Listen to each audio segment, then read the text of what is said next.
Gonna let you in on my little secret. Most of you know that my children are homeschooled. But what you don't know is that my children are unschooled. Now, I first heard about homeschooling when I was in graduate school in California. And I was in early childhood special education. We were all about the individual and supporting learning, and it seemed like a pretty good idea to, school your kids at home. I liked that idea. And then the teacher mentioned unschooling, and I thought, oh no, this should be illegal. This should not be allowed. How are they going to learn? How are they going to learn algebra? How are they going to learn chemistry? They won't learn anything. I thought, this is just wrong. This cannot happen.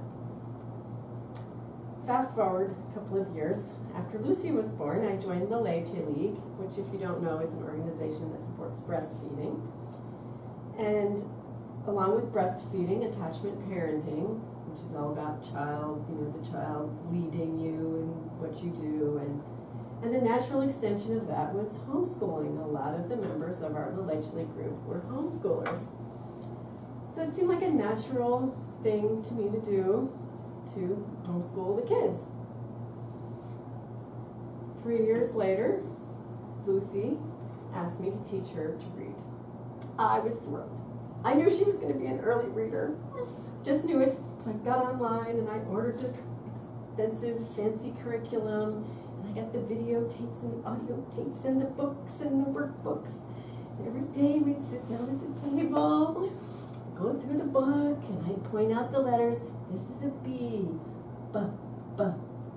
buzzy B. And she'd say, buzzy B. And then a couple of pages later, I'd say, now look, what's that letter? And she'd go, had no idea. It's a B, buzzy B. She did not get it. Well, we persisted for several weeks, and then we gave it up when I realized that she just was not ready to learn to read much as she wanted to read. And I continued to read to her and to George, and we listened to audiobooks in the car. And when she was about 4, she started pointing out the words on the pages of her books. When she was about 5, she started reciting the books from memory because I had read them so many times. And she would recite the whole book, and she would go along with the words as she did it. About a year later, she took up reading on her own. And by the time she was 12, she was reading at college level. I did not teach her this. She just learned it when she was good and ready. It was good that it took her a little time, because George did not read at 4 or 6 or 8. He was 10 before he took up reading. And then I could not keep him out of the library. He wanted to read all the time. We learned a lot of things from reading. We learned about history. The kids took up a series of books by Rick Riordan about the Greek mythologies, and they can tell you everything there is to know. I can't even begin to go there, but they know everything about Greek mythology. They came to the grocery store with me and learned about math and how to handle money.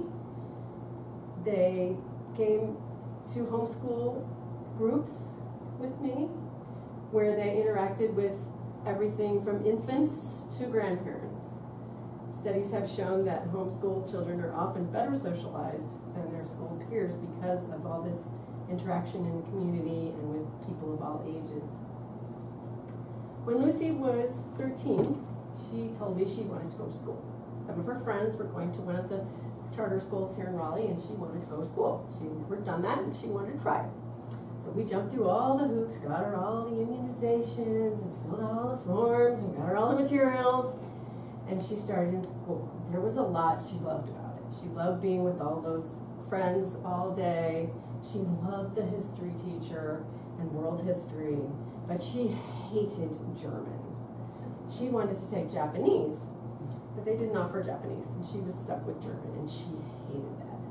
I personally hated the commute at rush hour to Raleigh. She lasted 1 week in school, and then she came home. But her school experience served her well when she went to take driver's ed at the local high school.